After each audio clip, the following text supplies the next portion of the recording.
sorry. Welcome everyone today to the last webinar of the year. Thank you for being here. So we're going to talk about this paper, Evaluate Intervention-Induced Change in Neurophysiology and Balance in Adults with Acquired Brain Injury. Our speaker today is Dr. Jacqueline Stevens from Colorado State University.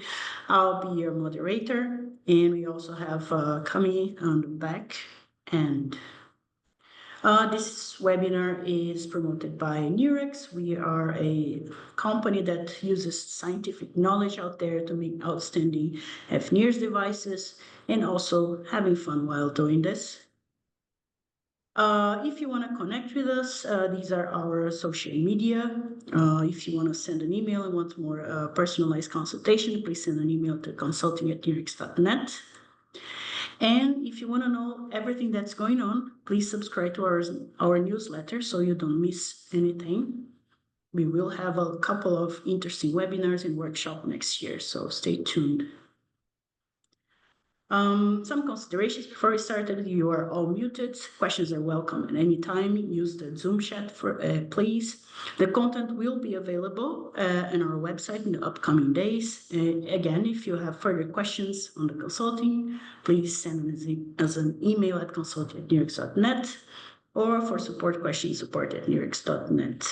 During this webinar, there will be also some breaks where we can talk and ask questions.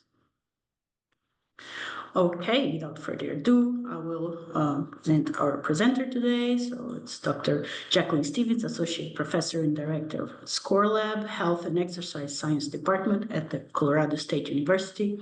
She acquired her PhD at Cognitive Brain Science from the University of Nevada, and Master's in Occupational Therapy at the Washington University, and also a trained psychologist at Illinois Wesleyan University Research. Her research areas are evaluating return to play after sports, related concussion or mild traumatic brain injury, evaluation and treatment of more severe forms of traumatic brain injury, neuroimaging, including functional neuroinfrared spectroscopy, functional magnetic resonance, and electroencephalography.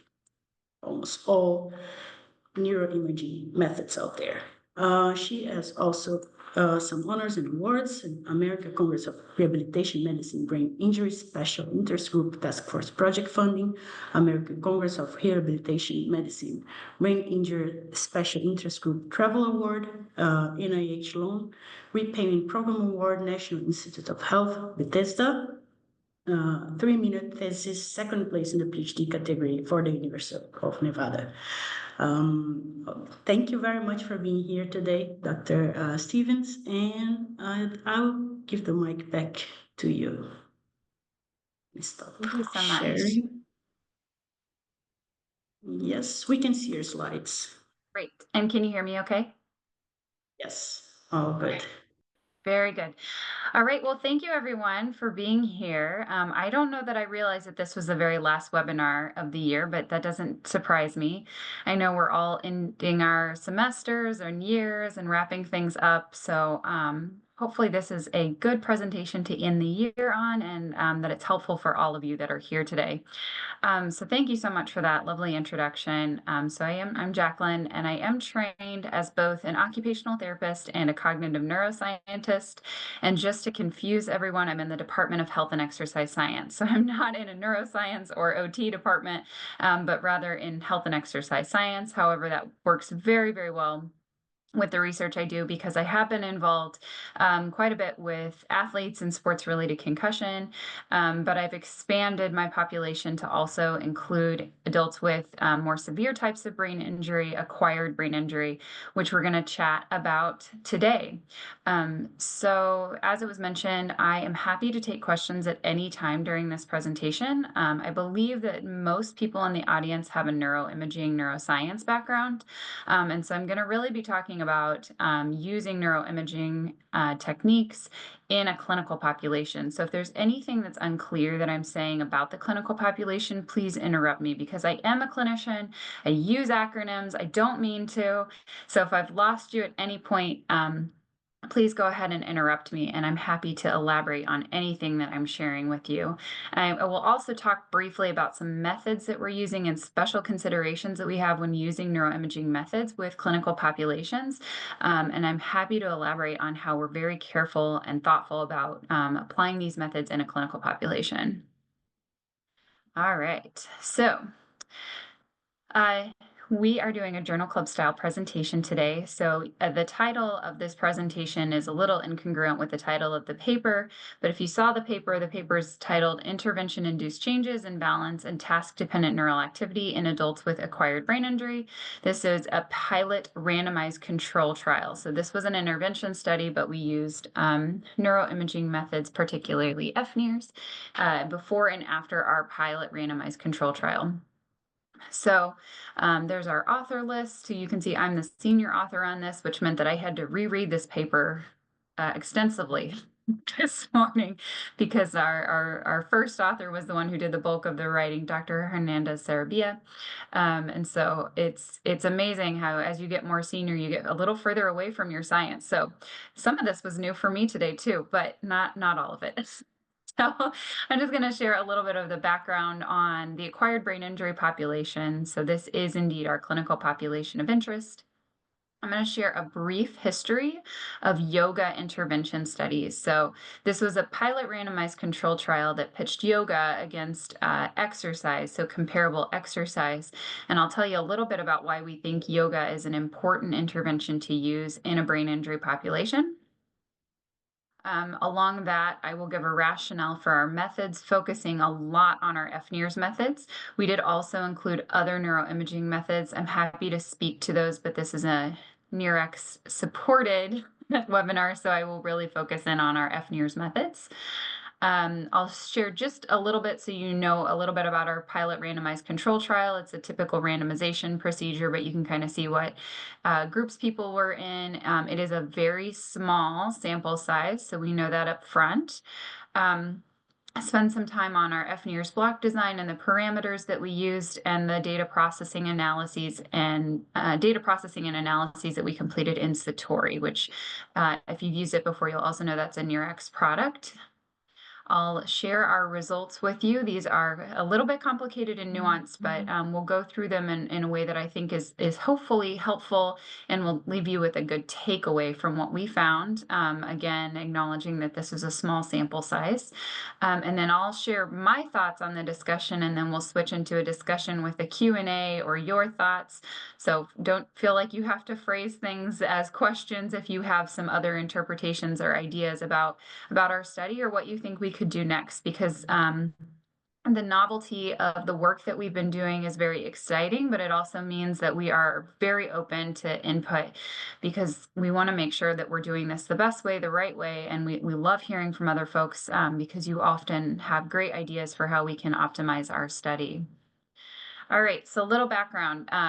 This is acquired brain injury. So that's our population. You'll see me use the acronym ABI throughout this presentation. So acquired brain injuries include strokes and traumatic brain injuries and other types of brain injuries. So it's any type of injury to the tissue that that's not a congenital origin or anything that happens after birth. So when we think about traumatic brain injuries, we're typically thinking about an external force. So you're thinking about that impact during a football game or a soccer game. You're thinking about car accidents, falls where people fall and hit their head. So you've got kind of an external force. And then acquired brain injury includes those traumatic injuries, and it also includes internal processes like strokes. So just as a reminder, a stroke typically happens when there's blood occlusion, so there's not blood flow to the brain, or there's an hemorrhage in one of the blood vessels within the brain. So you've got the ischemic, the blockage stroke, and the hemorrhagic strokes. You can also have acquired brain injuries that originate from tumors. So if you have a brain tumor that damages tissue, if you have an anoxic injury where the brain doesn't get enough oxygen, so say somebody has a cardiovascular event and they don't get enough oxygen to their brain, that falls into that category of acquired brain injury. So this is our population, and it's pretty heterogeneous, as you can tell from my description of these different injury mechanisms. So all that said, strokes and TBIs are the leading causes of acquired brain injury. And we do our research here in the States. And here in the States, approximately 2 million people sustain ABI each year. What is interesting and common and not so common about brain injury is that they say if you've seen one brain injury, you've seen one brain injury. They can elicit functional deficits in pretty much any domain. So you'll see folks that have cognitive impairments, motor impairments, anxiety, depression, lots of different functional outcomes that are affected by ABI. People tend to have them in multiple areas. And so we have been able to see that folks come in with lots of different areas that are doing okay and areas that are not doing okay. So it can really affect lots of things. However, motor impairments are really quite common, and balance impairments in particular are really impactful on quality of life. So if folks have balance impairment, we really see deficits in quality of life, because if your balance is off, you're probably limiting some of the things you're doing in your community. So you're not leaving the house, you're afraid to go for walks, you could have a higher incidence of fall and then maybe another brain injury. So folks that have balance impairment really start to limit their social engagement and their participation, which impacts their quality of life. I am collaborating with someone named Dr. Arlene Schmid, who's also at Colorado State University. She's also an occupational therapist, and she has been doing yoga interventions for about 20 years. She's actually just written a book called Yoga for Stroke. And so she has had so much success. You can see she's a senior author on the publication that I have on this slide. She has been doing yoga interventions for a very long time. And we have found collectively, she has found that yoga interventions can support improved balance and acquired brain injury. Now, I just told you that balance is really important, and poor balance can be really impactful for people. And so she has found that yoga can support improved balance. So she and I first started collaborating back during the pandemic when I couldn't collect any data at all, and she had too much data to write up. So she and I put together this paper. And I'll walk you through this figure briefly. So I'm not sure, can you see my cursor? Are you able to see my cursor? All right, cool. Yes, Um, we can. all right, so we've got this first half of the figure, figure A. We've got the Berg balance scale score. So the Berg is a standardized balance assessment that's used in a lot of clinical settings. And what we did is we evaluated people at a baseline, and then we had 8 weeks where they didn't get any intervention at all. Those scores were not different at all. So we averaged them together, and then we looked at how they compared to post-yoga balance performance. So here we've got a sample size of only 7 people, but you can see that that as a group, people's balance is improving. And over here on side B, it's the same X and Y, or Y and X axes, but these are each individual person, and you can see their improved trajectory after yoga. And then the really important thing here is this dashed line across both figures represents a fall risk. So people who are scoring below this line are at an increased fall risk, but when they exceed this line, their fall risk drops dramatically. So we are getting a lot of people above this threshold, and this person tried really, really hard, and they get super close, and you can see they had the most dramatic increase. So it's not only that we are seeing statistically significant differences, we're seeing clinically meaningful differences in balance performance because we are reducing the risk of fall in folks who do yoga. So this was our first study. It was exclusively behavioral, and this gave us some ammunition to continue on with this line of research. And we really wanted to understand not only that interventions could improve these functional outcomes, but why? So we wanted to kind of look at why. So we started to introduce some neurophysiology measures. So as continued rationale for the methods I'm about to show you that were used in the Pilot Randomized Control Trial, we also did a pilot study or feasibility study to confirm that it was feasible to acquire neuroimaging data before and after yoga in individuals. I've repeated words here, sorry, in a sample of individuals with ABI. So this was quite important and a really important first step. It may not seem like feasibility of methods is really all that important, but again, we're working with a clinical population. We're working with folks, especially with brain injury, that have a higher proclivity to headaches. They may have contraindications for being an MRI. So this study included fNIRS and functional magnetic resonance imaging. And so we really wanted to make sure that we could acquire our neuroimaging data, we could do it in a way that was safe and acceptable to our participants, and that we were getting high quality data. So those were our feasibility benchmarks, which we established in the paper that I have referenced there at the bottom. So both our fNIRS and MRI measures were feasible and acceptable to our participants. However, one of the things that we learned, and this is important, is that we had to move away from those standardized clinical balance assessments. So the way that the Berg balance scale is administered when you do it in a clinical setting is not how you would administer it with fNIRS, because it does not support best practice fNIRS methods. I'm going to show you an image here, and then I'm going to explain what I mean by this. So essentially, your Berg balance scale has a number of components to it, including a static stand with your eyes open, a static stand with eyes closed, a tandem stand where you put your left foot in front of your right, and a tandem stand with the right foot in front of the left, a static single leg stand, so single leg balance on the left foot, and single leg stand on the right foot. These are only some of the components of the Berg balance scale, and ones that could be used for about 30 seconds, which is why we selected them. We did not find, and we may have missed it, but we couldn't find anybody adapting the Berg balance score for fNIRS. So this was the first adaptation of this balance assessment with simultaneous fNIRS. It ended up being a little bit challenging, but I still think that the tasks that we selected were pretty good tasks. The other parts of this assessment are like spinning in circles. And if you know, you want to do about 30-second blocks of fNIRS. So we didn't want people spinning in circles for 30 seconds. And all of these tasks we administered for 30 seconds, but the way that the assessment is really supposed to be done is you ask them to do it for as long as they can.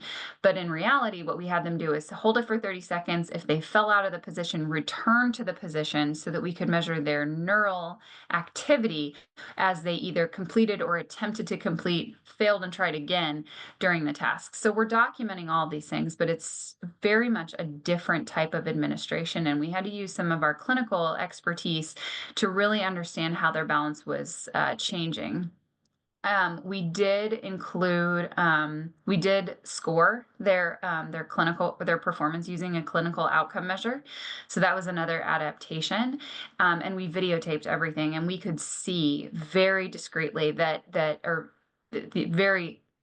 with a lot of confidence that their balance had improved. Like, we took videos of people who were swaying back and forth, and I was holding onto them to make sure they didn't fall. And then at their post-yoga assessment, I didn't have to touch them.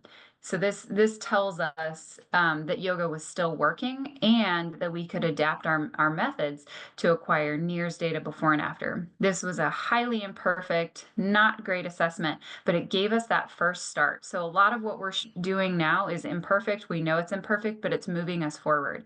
And so we continue to use imperfect methods to try to continue to move forward so that we can understand what is happening when people are doing these yoga interventions, and we can start to understand the underlying neurophysiology when we see these outcome improvements in outcomes like balance.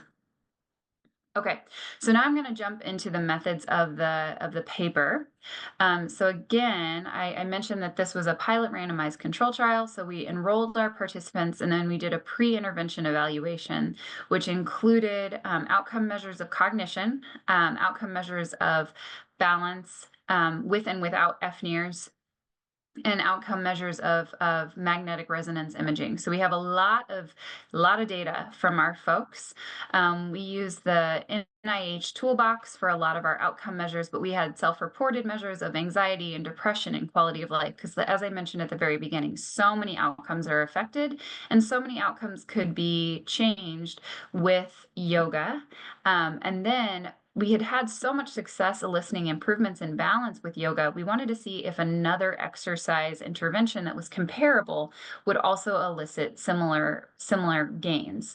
For a lot of folks with brain injury, here's me going back into the clinical mode. A lot of folks with brain injury cannot attend exercise classes in the community. They have those balance impairments that make it feel unsafe to go for a walk. For them to exercise, when we know exercise is good for everyone, for them to exercise is really difficult. There are so many barriers. So we have been providing this adaptive yoga, a supported environment with a yoga instructor who knew how to modify the yoga postures and procedures so that people would stay safe, hands-on support, a lot of things from seated chair positions, or even using the chair when you are trying to do tree pose, for example, to support your balance when the task became difficult. So we knew that yoga was helping them, but we also knew that a lot of these folks were just stuck at home and not able to leave their home. And it's possible that just the act of leaving their house and getting out into the community to go to an intervention was eliciting some of the changes, or there might be something very unique and special about yoga. So by doing this pilot randomized control trial with adaptive yoga and adaptive group exercise, so this one, you can see I put her in the chair, and then this is our exercise group, we could kind of get a better, or if it's possible that either type of exercise intervention be would be good for people. And as a clinician, that is a great answer. If we want people to have choices and we want to find an intervention that they are like, yes, I want to do this, and then it's helpful. And then, of course, after 8 weeks of yoga or 8 weeks of exercise, and both of these were delivered twice a week in the same building, same classrooms, so keeping some of those parameters as clean as possible for this RCT design, we did a post-intervention evaluation where we replicated all of our pre-intervention evaluation methods. This is just a little bit of a breakdown of our sample. This is directly from the paper, so I won't belabor this, but you can see we do have quite a small sample size, 13 adults in the yoga group, 10 in the exercise group. We were trying to randomize. It was literally as people signed up for the study, we assigned them to one group or the other. We had a statistician who was doing a randomized like a randomized function just by their subject ID number. So their subject ID numbers were assigned to them as they signed up. First person to sign up is subject 1, second subject 2, and then she did a random number generator to throw them into groups. And still, we have very different ages. So everything that you're going to see today is corrected for age. So we put that into our statistical models because we knew that those groups were different. We also knew time since injury was different, so those were included in our statistical model. So did our best to randomize, but it's a small community, it's a small sample, and so we don't have completely balanced groups, but we do manage all these things. You can see the sex, racial, ethnicity breakdown. Our community has very, very little racial and ethnic diversity, so our sample was representative of that. Unfortunately, we did not have very much diversity at all, which of course, as you know, reduces our generalizability of findings. But we have all of these things reported along with their education level. You can see folks are pretty highly educated in their type of ABI. Happy to go over any of these demographic characteristics. I'm going to pause for a second to see if anybody has a question about the structure of the study.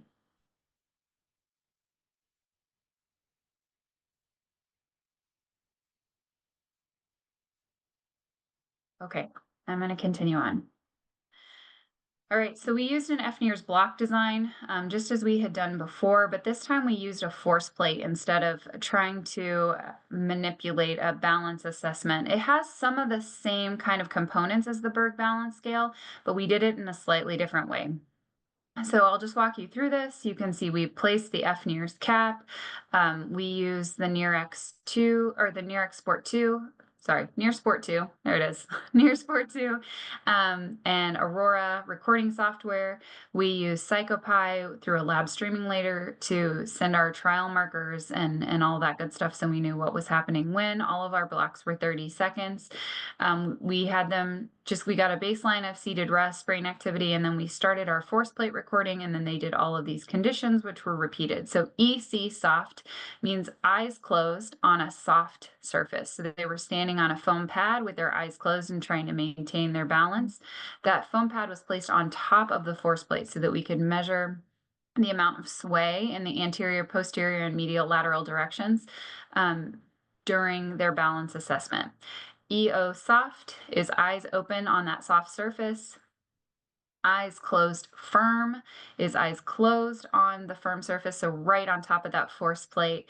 And then I believe eyes open firm is our other condition. So you can see all of these were repeated in your traditional block design. And those do overlap quite a bit with some of the assessments from the Berg balance scale, but we are not able to use that scoring or that administration. But we got really nice information from our force plate because it gave us really good indicators of how much sway that we had during balance. So again, we were using the NIRs-2 with a sampling rate of 4.7 Hertz, Aurora software for recording, and we designed our head probe with fold. So the fNIRS optode localization decider toolbox that works within MATLAB. As any of you who are using the NIRs-2, you know that you have a 16 by 16 design, and if you have short separators, you have to sacrifice one of your detectors for your short separators.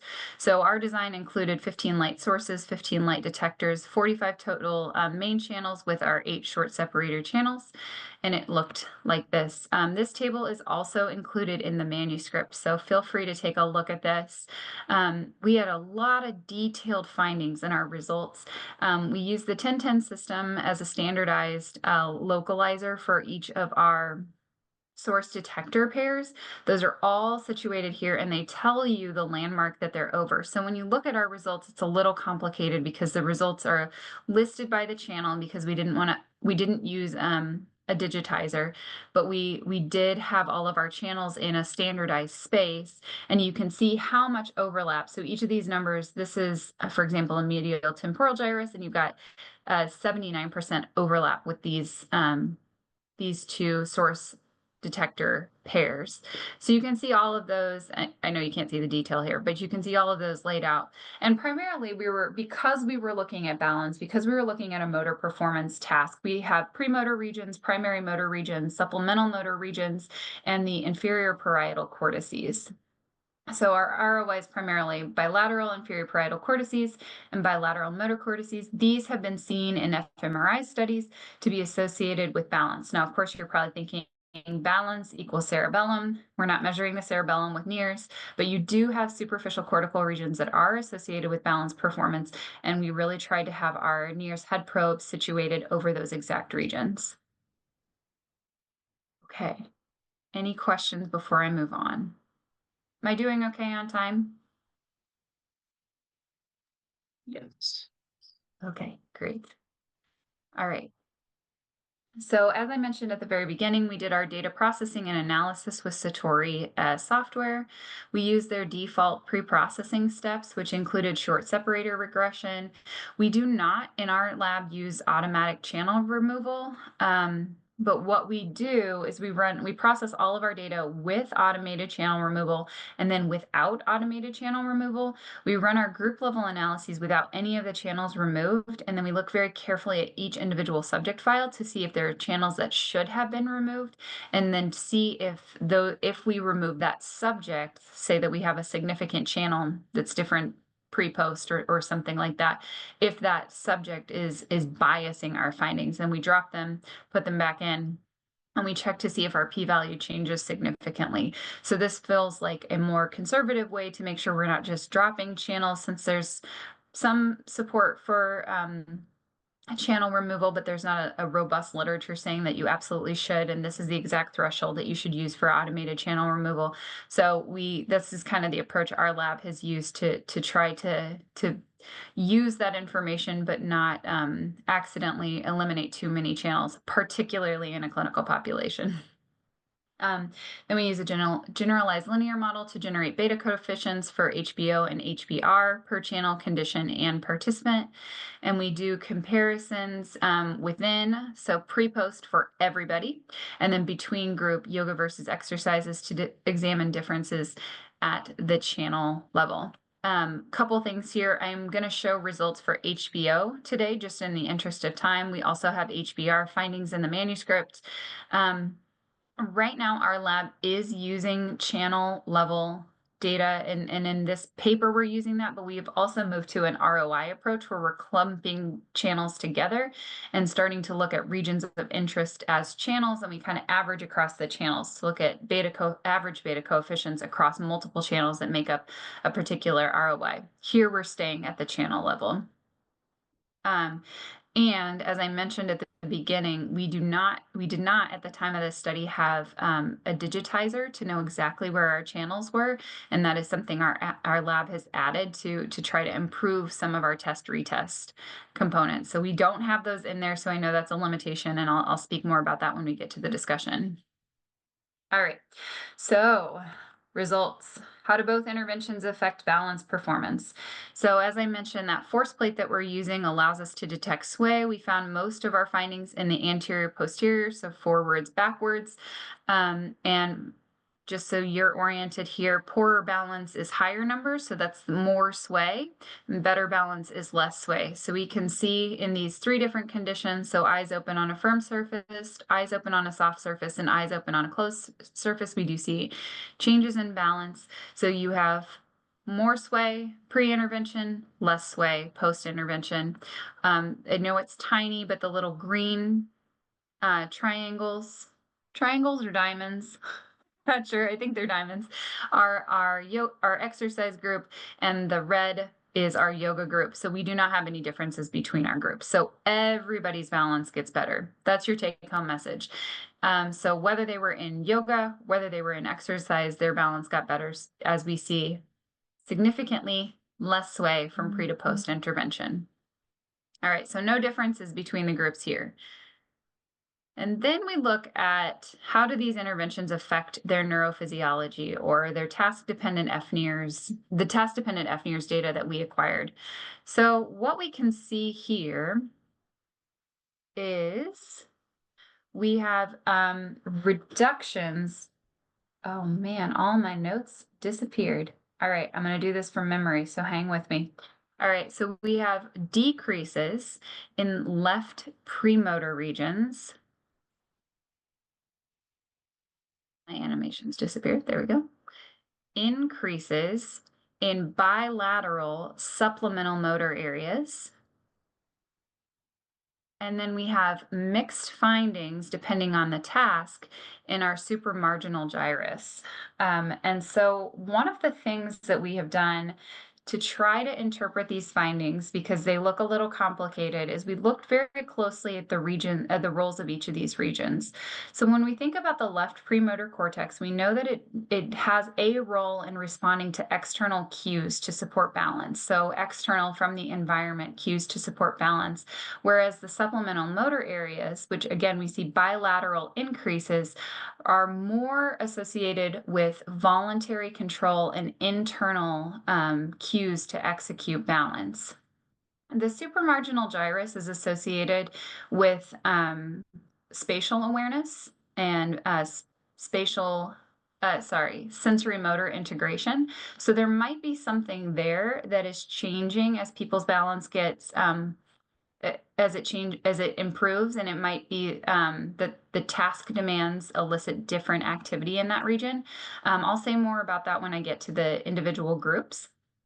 But all in all, we do see that both interventions are affecting neurophysiology, and it might be that people are relying less on external cueing and more on their own internal cues to support their balance performance, which could indicate, and again, very small sample size, we're just trying to make sense of some of our findings, needs to be replicated, that balance after these interventions may have become more automatic for people. They're less reliant on the external world to support their balance and more using internal cueing.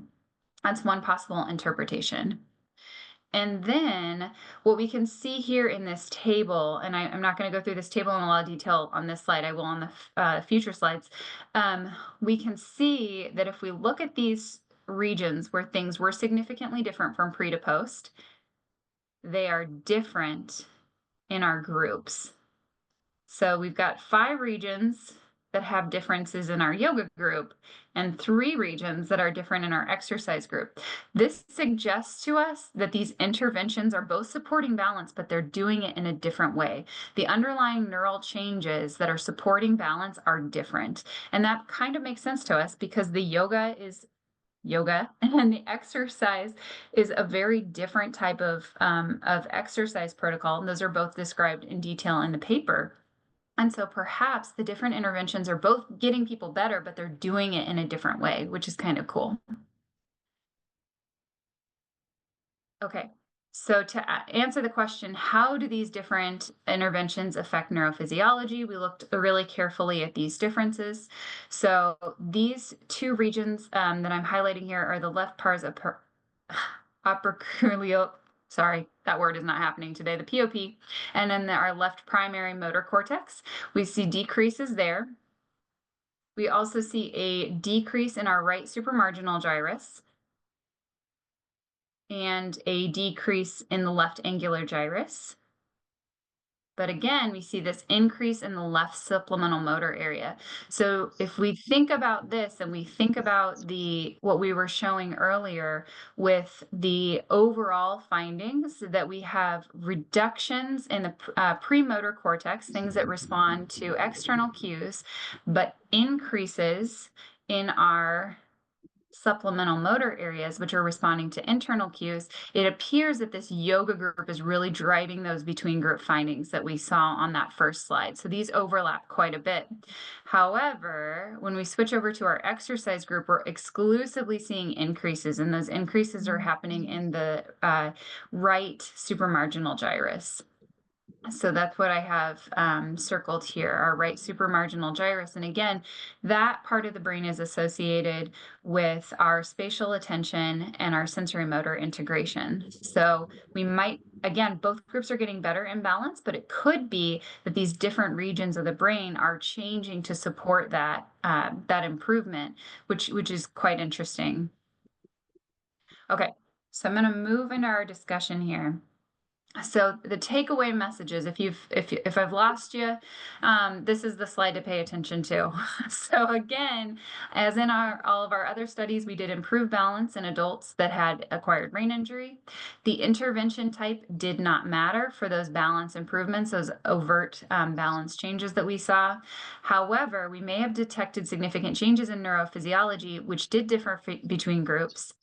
It's possible that the yoga intervention elicited automated balance performance, and the exercise intervention improved spatial awareness and sensory motor integration. So it might be that these 2 interventions are doing slightly different things to the brain. And we still feel that it's very important to understand how and why interventions are successful. This adds to the evidence base. This provides additional justification for providing yoga to folks that have brain injury, particularly when they're in the chronic phase and they don't have access to other sorts of interventions, or we think their progress has stalled. This can be really impactful from even a policy perspective. And then we recognize multiple limitations in this. Again, this is a pilot study. It's got some feasibility elements. We know that there are known issues with test-retest reliability of fNIRS methods, and we're not entirely sure that we measured the intervention-induced change. It could be that we just had some measurement error with our measurements. We are open to that possibility. Again, we need replication. We have a digitizer now that lets us know exactly where our optos are situated, so we can see pre and post intervention if we're in the same spot, and even confirm that before we start recording. We would love to replicate these findings and confirm them with other neuroimaging methods. And we want to ask the question, think about if neurophysiological changes persist and if they change brain structure long term. We want to see if we were to follow up with these folks 6 months from now, are those changes still there? Do they start to fade? Do we need like tune-up sessions of yoga? And do they permanently change brain structure? All right. So I got to speak to this, but there are so many people who do this work. So I can't finish this presentation without acknowledging all of the people who supported me. So I have been funded on career development awards that really taught me how to use fNIRS and optimize my fNIRS methods. You can see my mentorship team there from my career development awards. We also have a number of collaborators and trainees and people who kind of serve in mentorship roles that supported this. This study in particular was funded by the Betcher Foundation and supported by all the individuals that you see there. And then the picture that I have here is our fantastic team of occupational therapy students who supported each one of those yoga and exercise sessions to make sure that our participants stayed safe. And we were safe the whole time. We had no instances of falls or high blood pressure or low blood pressure, or any of those scary, sad things that can happen when you're working with a clinical population. And that's thanks to these folks right here. All right. That's all for me. I would love to take some questions. I know we're a little later in the time that I thought I was going to be, I thought I was going to end early, but I ended a little late. But I'm happy to take some questions. Thank you so much, Jacqueline, for the presentation. It's really, really interesting to know more what fNIRS can do for a clinical population. Yeah, feel free to ask some questions. If you don't, you can unmute yourself as well. I have one question. I mean, I don't know if you didn't talk specifically about it, but I was thinking that I did use also protocol of yoga during my PhD for people with multiple sclerosis. And one of the things we saw also in neurophysiologically speaking, also some difference in the SMA area, but also we did kind of a quality of life questionnaires, right? And I'm wondering if you see if you use that or if you plan to use that also difference between just exercise, but also exercise and yoga, because that was also different in the study that I was a part of. Yeah, that's a great question. So we were slightly underpowered to see real differences between those two groups, the yoga and exercise groups in general. We did expect to see improvements in quality of life, and Dr. Schmidt has seen those with yoga interventions in other populations.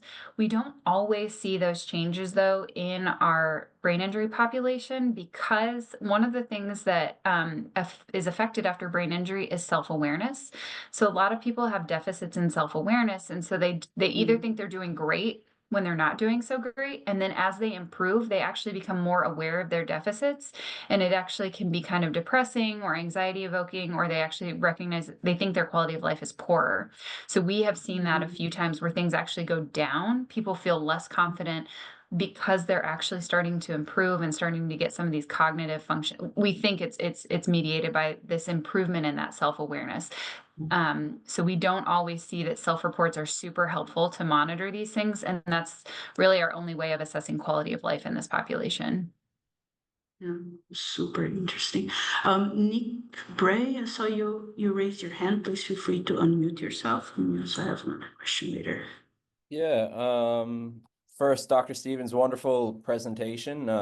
As a kinesiologist that has also find themselves hidden within the neuroscience community, I appreciate your disclosure at the start and had to laugh at it. Yeah, like I said, great work. I feel like a bunch of questions. But one, I'll limit it to two if I may.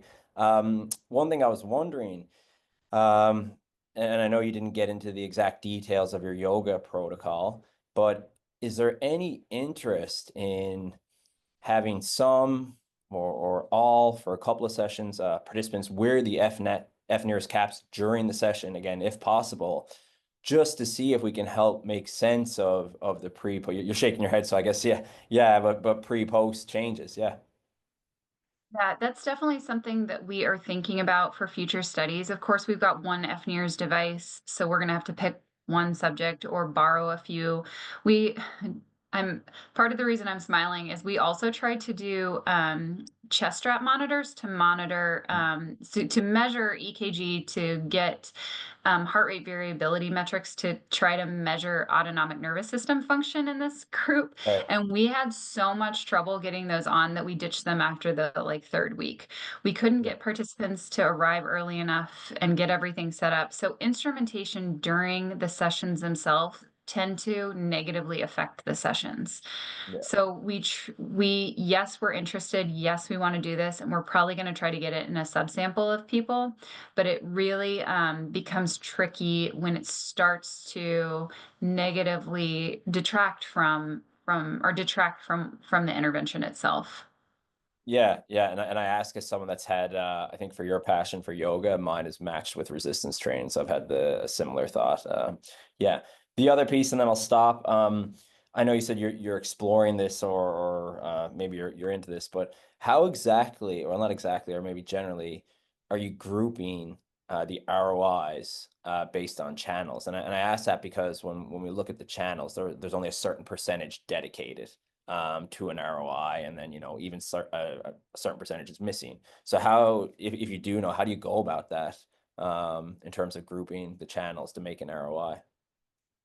So we're working forwards and backwards, right? So when you are in Yeah, fold and you're saying, I want to be over, say, primary motor cortex, and yeah, then it drops in a number of channels that are over primary motor cortex, we can say, okay, this is those, and and we would quantify it by the amount of specificity. So we create our head probe using fold, which yeah, says, okay, here are your channels, and then we kind of reverse engineer it and say, okay, these are the channels we ended up with, and then they still align with our initial montage. And again, trying to keep in mind those percentages.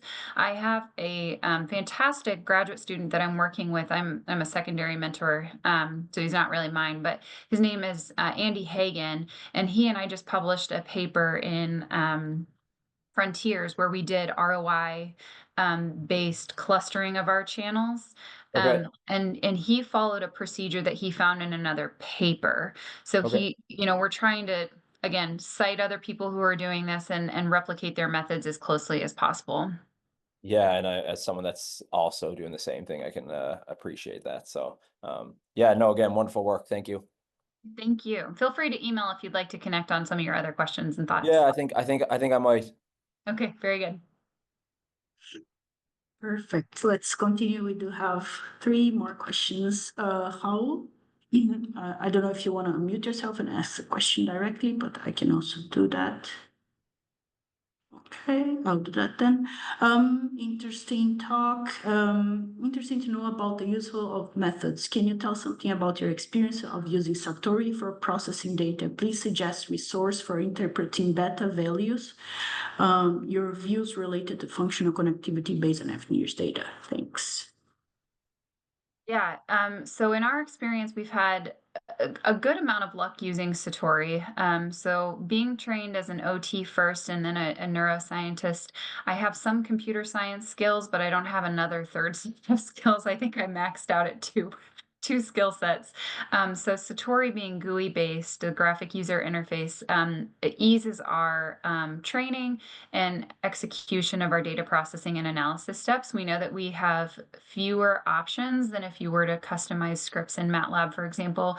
But it does, in our mind, help for standardization across our own studies and standardization across labs to support better and more direct comparisons of data from different labs, which I think is helpful and important for the field. It's like anything with imaging, right? You have one gain at one loss, and you have to pick what's most important to you. For the functional connectivity, we have not yet done that in our lab. And you had another question about beta values. I'll come back to that. So functional connectivity, we have not looked at with our NIRs. We are doing that with our MRI data because we can do whole brain functional connectivity analysis. But we are going to try to start using some of our resting state data in functional connectivity analysis. So stay tuned for that when we start working on that. And then as far as beta values interpretation, there is a fantastic webinar. I don't know, I think it may have been NIRx that put it out, that does a really great job of explaining what these beta values are and how they represent changes in neural activity. And so that's usually what I point my students to. And what I point my collaborators to is as we try to explain this, because it's not that straight up like signal change like you sometimes have in fMRI. So I find that that's a really good resource because I think you asked about resources. And it's on YouTube. Perfect. I think it's one of our online workshops, maybe during COVID. I think so. so. But I will try to check as well. Okay, two more questions. First, Nicholas Ross, great presentation. Thank you for the talk. Earlier, you mentioned TBI, concussions in sports. What do you think is needed from the fNIRS technology in order to make TBI concussion diagnosis with this modality a reality? Oh, that's a good question. I think there are aspects of neurophysiology that change, and this is less about diagnostics. I think for concussion and TBI diagnostics, I think we're doing a pretty good job with some of our clinical assessments, and it really helps when these injuries are witnessed. It really helps when we can get an MRI really acutely so that we can rule out other types of brain injury. I do think that because MRIs come back negative, that other imaging tools like fNIRS and MRI, functional MRI, can be really helpful for saying, like, yes, there is something that is still altered in this population of people with concussion, because so many things with concussion are so subtle. That if we can see changes in neurophysiology, then we can say, yes, indeed, there is still something happening that may not be detected on our anatomicals or even our clinical assessments. I think our bigger challenge in concussion is not the initial diagnosis, and this is my opinion, so I apologize if I'm arguing with you here. I'm not trying to, but I don't know that the initial diagnosis is as well served by fNIRS as the later monitoring, because so many of our concussion assessments lose their sensitivity after a week, but we know people are still having persistent changes in some things of behavior, like dual task assessment is really sensitive to some of those residual impairments. And then neurophysiology can give us additional insights into things that are still not back to baseline. I think longitudinal assessments from acute injury all the way out until people are asymptomatic, even multiple years out, is going to be really helpful. And NIRs gives us those discrete measures of neurophysiology during functional behavior. So a lot of my research has been using fNIRS with dual task, and my dual tasks include things like walking and throwing and catching a ball, things that are really functional and relevant for athletes, so that we can detect some of those differences for a long time and be really sensitive to those subtle residual changes. Thank you so much. We do have one more, Ingo Helmish. Yeah, please feel free to unmute yourself.